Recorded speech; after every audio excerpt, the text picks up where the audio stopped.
Looking back, I should have realized that love isn't supposed to have conditions. I should have understood that a father's heart shouldn't have room for favorites.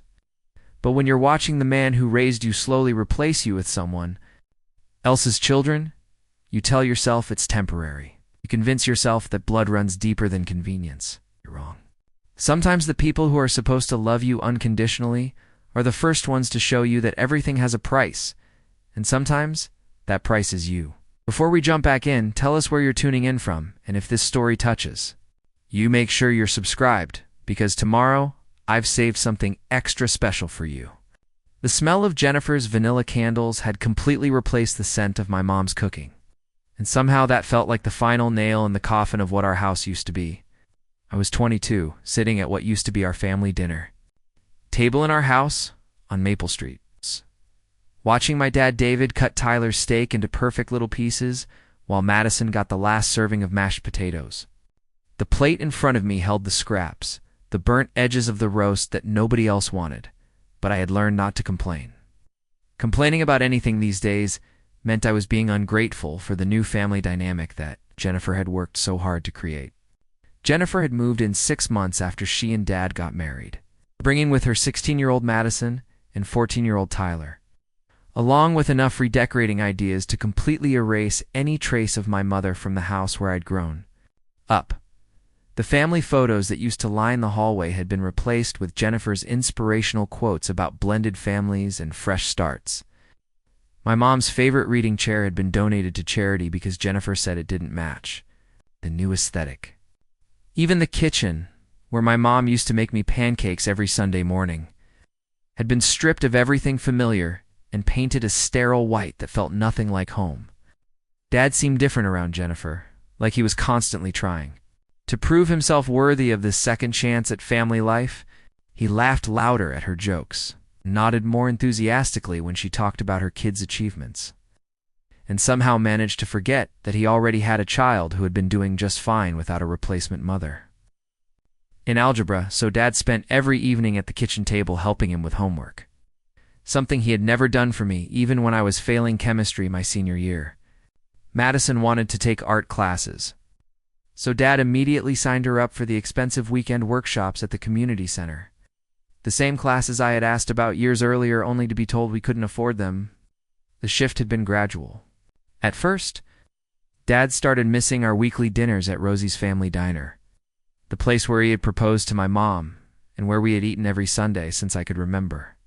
Jennifer didn't like the food there, said it was too greasy for the kids, so those dinners became monthly, then occasional, then non-existent. When I suggested we go just the two of us, Dad would look uncomfortable and say something about Jennifer feeling left out, like maintaining a relationship with his own son was somehow a betrayal of his new marriage. The house rules changed too. Tyler needed quiet to study, so I couldn't play music in my room after 8. Madison was sensitive to noise, so I had to park on the street instead of the driveway because the garage door woke her up.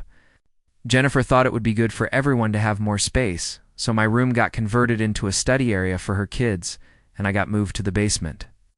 She called it giving me more independence, but independence felt a lot like isolation. When you were living underneath people who acted like your presence was an inconvenience, Jennifer had a way of speaking about me like I wasn't in the room, making observations about my life and choices that somehow always reflected poorly on my character. She worried out loud that I wasn't motivated enough, wasn't planning for my future the way Madison and Tyler were. She suggested that maybe it would be good for me to find my own place, to really spread my wings and discover who I was meant to be. When Dad didn't immediately shut down these conversations, I realized that my childhood home was no longer mine in any way that mattered. The breaking point came during Tyler's birthday party. Jennifer had planned this elaborate celebration in our backyard, complete with a barbecue and decorations that probably cost more than I made in a month at my part-time job at the hardware store. Madison had invited half her school. Tyler had his soccer team over. Dad was grilling burgers like he was hosting the neighborhood event of the year. I had been assigned to take photos, like I was the hired help instead of the son of the house, capturing memories of a family celebration that I wasn't really part of. When Tyler opened his presents, Dad handed him a gift that made my stomach drop. It was a vintage baseball glove, the exact same one I had been asking for since I was 10 years old. The same glove Dad had always said was too expensive, too impractical. Something we could maybe consider for Christmas or my birthday, if money wasn't tight. But here it was, wrapped in shiny paper, and presented to Tyler like it had always been meant for him. Tyler hugged Dad with genuine excitement, and I watched my father's face light up in a way that I hadn't seen directed at me in months. Standing there with Jennifer's camera in my hands, taking pictures of my dad giving another kid the childhood I had wanted, I finally understood that I wasn't just being paranoid or sensitive. I had been replaced, and everyone seemed perfectly comfortable with the arrangement except me. The confrontation I had been dreading finally arrived on a rainy Thursday evening in October, disguised as what Jennifer called a family meeting. She had arranged everyone in the living room with the kind of precision that suggested this wasn't spontaneous conversation, but something she had been planning for weeks. Madison and Tyler sat on the couch looking confused but obedient, while Dad positioned himself in his recliner with the expression of a man who had already been thoroughly briefed on the agenda. I remained standing near the doorway, sensing that whatever was about to happen would require a quick exit strategy. Preparing and narrating this story took us a lot of time, so if you are enjoying it, subscribe to our channel. It means a lot to us. Now back to the story. Jennifer started with her usual approach, speaking in that calm, measured tone she used when she wanted to sound reasonable while delivering devastating news. She talked about how much she appreciated having me as part of their blended family, how grateful she was for my patience during their adjustment period, and how she wanted nothing more than for all of us to be happy together. The words felt rehearsed, like she had practiced this speech in front of the bathroom mirror until she could deliver it.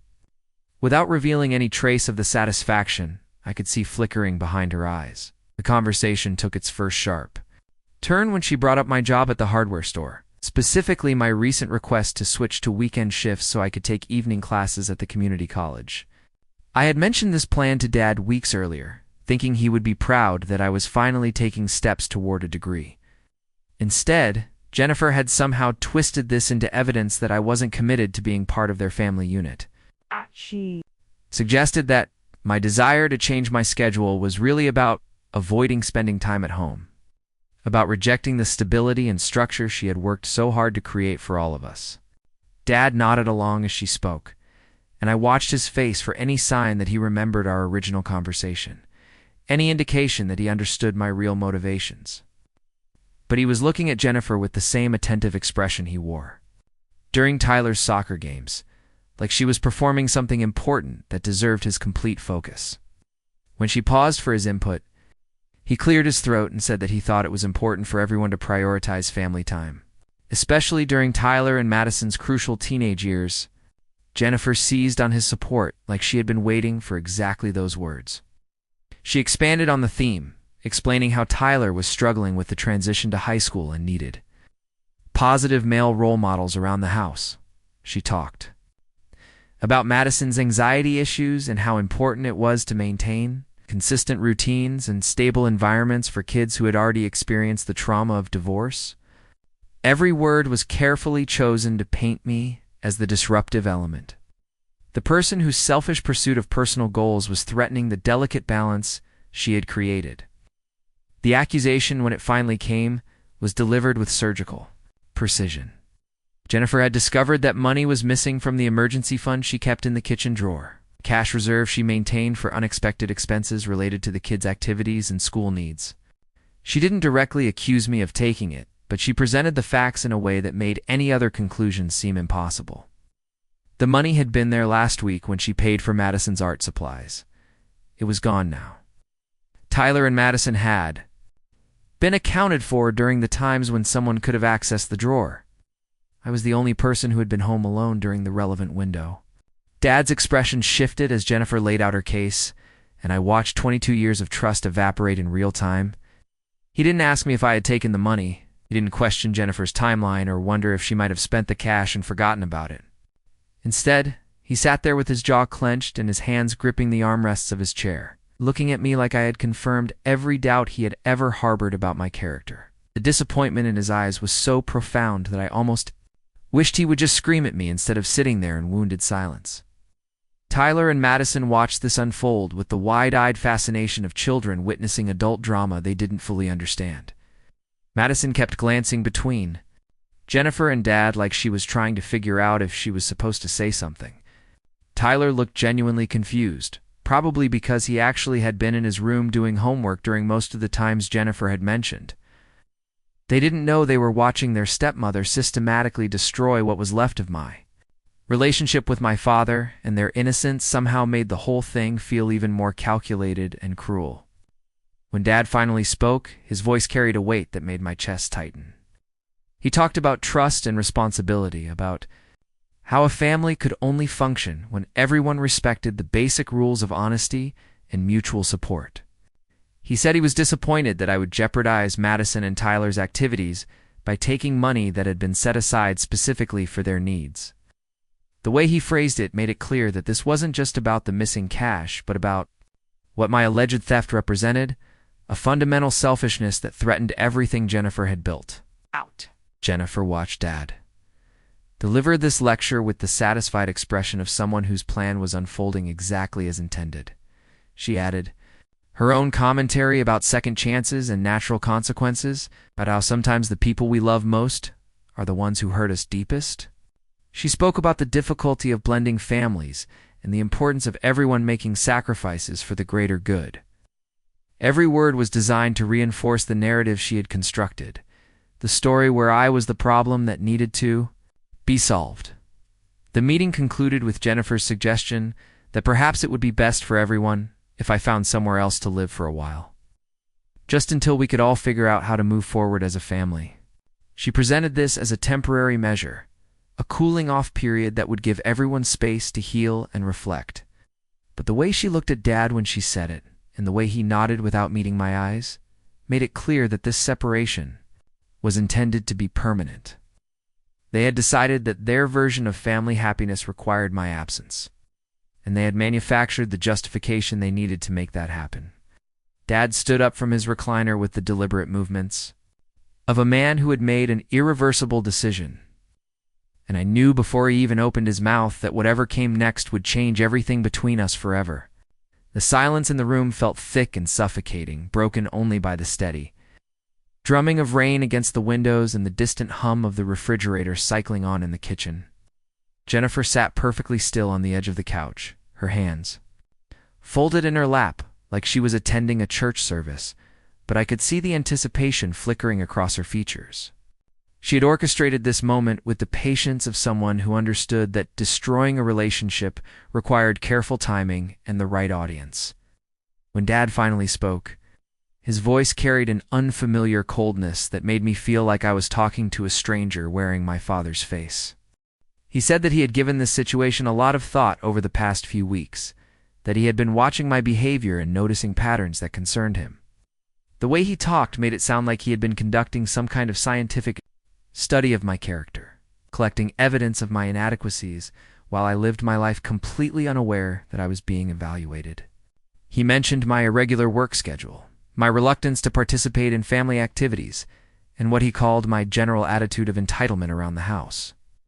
Each accusation felt like a physical blow because I could see how Jennifer had twisted perfectly reasonable explanations into evidence of moral failure.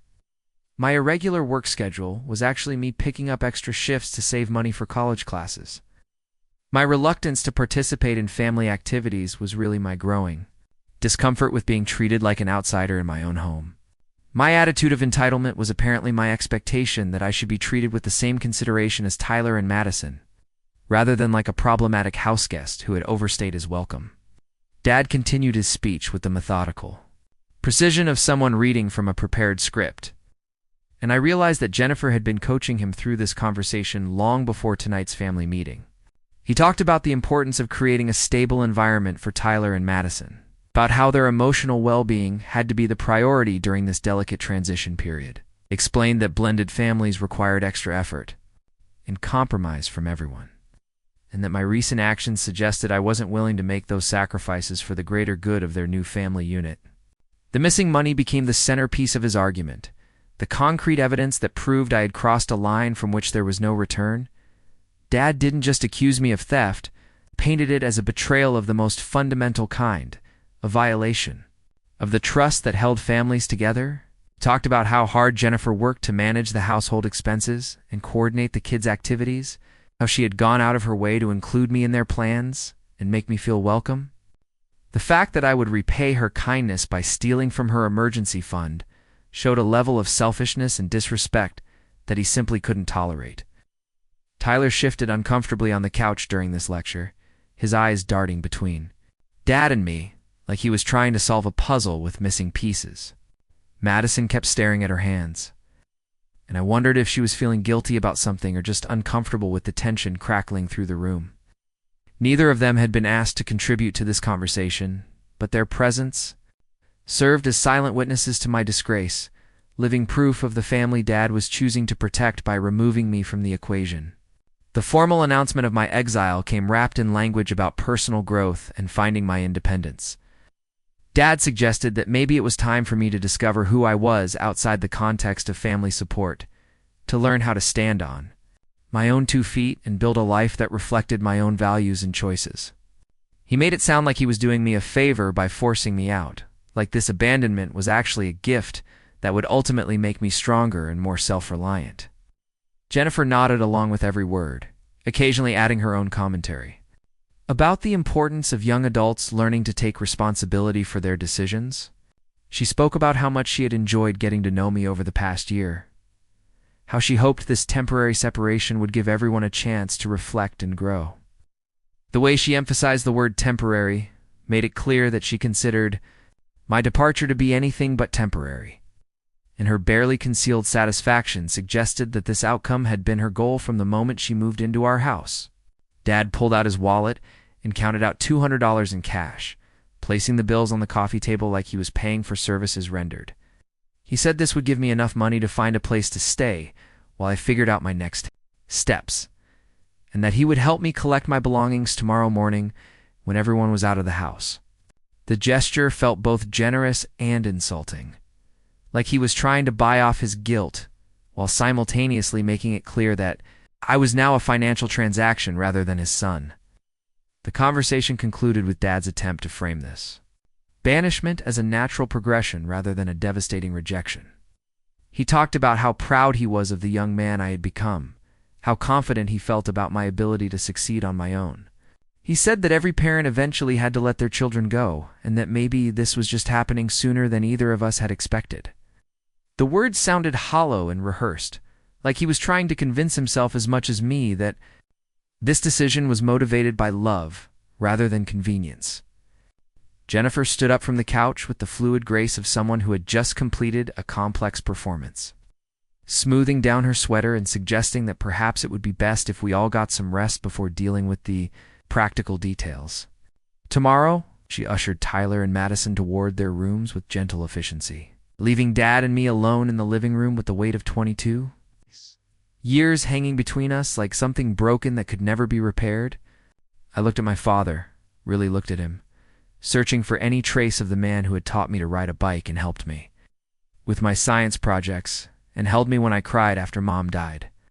But all I could see was someone who had chosen his new wife's version of happiness over his own son's place in the world, someone who had decided that love was conditional and I had failed to meet the terms.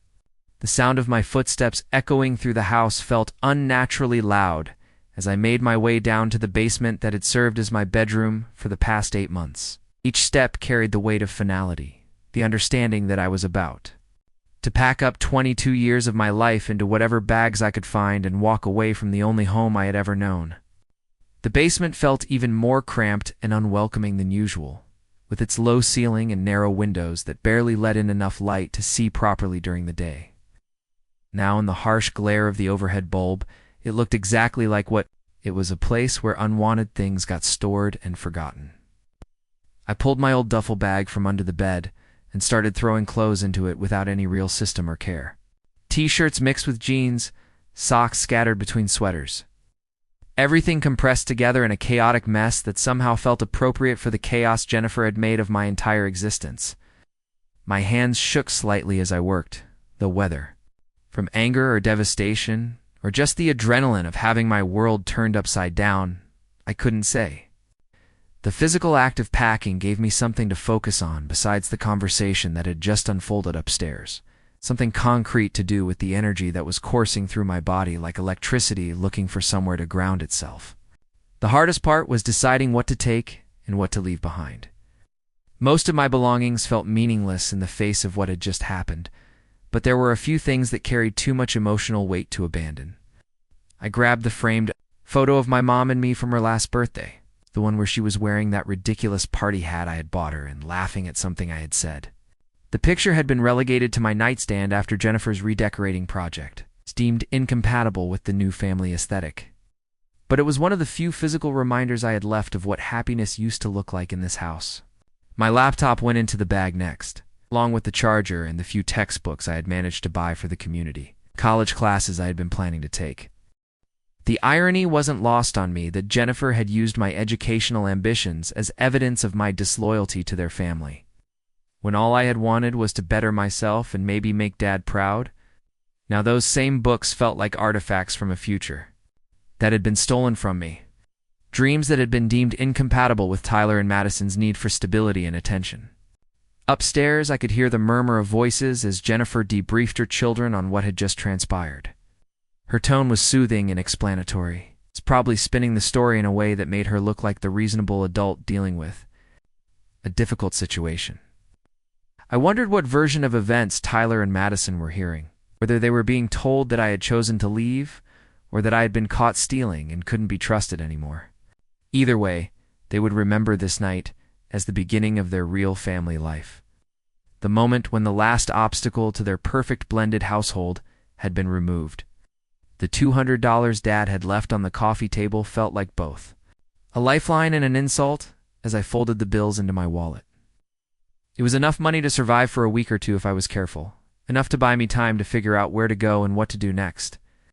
But it also felt like payment for services rendered, like Dad was settling a debt rather than helping his son through a crisis. The clinical nature of the transaction made it clear that our relationship had already shifted from father and child to something more transactional, something that could be resolved with cash and paperwork. As I zipped up my duffel bag and grabbed my backpack, I caught sight of myself in the small mirror mounted on the basement wall. The person staring back at me looked older than 22, worn down by months of feeling unwelcome in his own home, and finally broken by the realization that his father had chosen someone else's children over him. But there was something else. In my reflection, too, something harder and more determined than I had seen there before. Maybe it was anger, or maybe it was just the clarity that comes from having all your illusions stripped away at once. The walk back upstairs felt like a journey between two different worlds. The basement had been my exile, but the main floor of the house had become enemy territory, a place where I no longer belonged and where my presence was actively unwanted. Jennifer was waiting in the kitchen, probably making sure I didn't try to take anything that wasn't rightfully mine or say something that might upset Tyler and Madison's understanding of the evening's events. She watched me with the vigilant attention of someone supervising a potentially dangerous situation, ready to intervene if I tried to deviate from the script she had written. Dad stood near the front door with his hands in his pockets, looking everywhere except directly at me. The man who had once been my hero, who had held my hand during Mom's funeral and promised me that we would always have each other, couldn't even meet my eyes as I prepared to walk out of his life forever. His discomfort was obvious, but so was his determination to see this through to its conclusion. Whatever doubts he might have been harboring about Jennifer's plan, they weren't strong enough to make him change course. Tyler appeared at the top of the stairs, his face curious and confused as he watched me adjust the straps of my backpack and head toward the door. He was young enough that he probably didn't fully understand the permanent nature of what was happening. Didn't realize that this wasn't just a temporary argument that would blow over in a few days. Madison stayed hidden in her room, either because Jennifer had told her to, or because she was smart enough to recognize that this wasn't a moment for innocent questions or teenage observations. I paused at the threshold of the house where I had grown up, where I had taken my first steps and lost my first tooth and cried myself to sleep after Mom died. The hallway looked different somehow, like it already belonged to someone else. Like my departure had instantly transformed it from my childhood home into Jennifer's domain. I turned back to look at Dad one final time, hoping for some sign that he understood what he was doing, some indication that this decision was causing him even a fraction of the pain it was causing me. When our eyes finally met, I saw something. That looked like regret mixed with relief. Like he was sorry this had to happen, but grateful that the difficult part was almost over. I wanted to say something profound or cutting, something that would make him understand what he was losing or force him to question Jennifer's manipulation. Instead, I just shouldered my bags and walked out into the night air, closing the door softly behind me, because even in my anger and heartbreak, I couldn't bring myself to slam it. The only place I could think to go was Uncle Carlos's auto repair shop on the other side of Millbrook. He lived in the small apartment above the garage, and while we had never been particularly close, he was the one person in my family who had never pretended that Jennifer was anything other than what she was. I found him under the hood of a beat-up Honda Civic at nearly 11 at night. Music playing from an old radio, covered in grease stains and years of accumulated dust from the shop floor. Carlos looked up when he heard my footsteps, taking in my duffel bag and backpack without asking any questions. He wiped his hands on a rag and gestured toward the stairs leading to his apartment, like he had been expecting this visit for months. His place was small and cluttered, filled with car parts and takeout containers, but it felt more welcoming than my father's house had in over a year. Jennifer finally got what she wanted, he said, opening a beer and handing it to me. It wasn't a question, just a statement of fact, delivered with the weary resignation of someone who had watched this scenario play out from the beginning. Carlos had never liked Jennifer, had called her manipulative and calculating from their first meeting, but Dad had dismissed his concerns as jealousy or resistance to change. We sat in comfortable silence for a while, and for the first time in hours, I felt like I could breathe again. Up next, you've got two more standout stories, right on your screen. If this one hit the mark, you won't want to pass these up. Just click and check them out.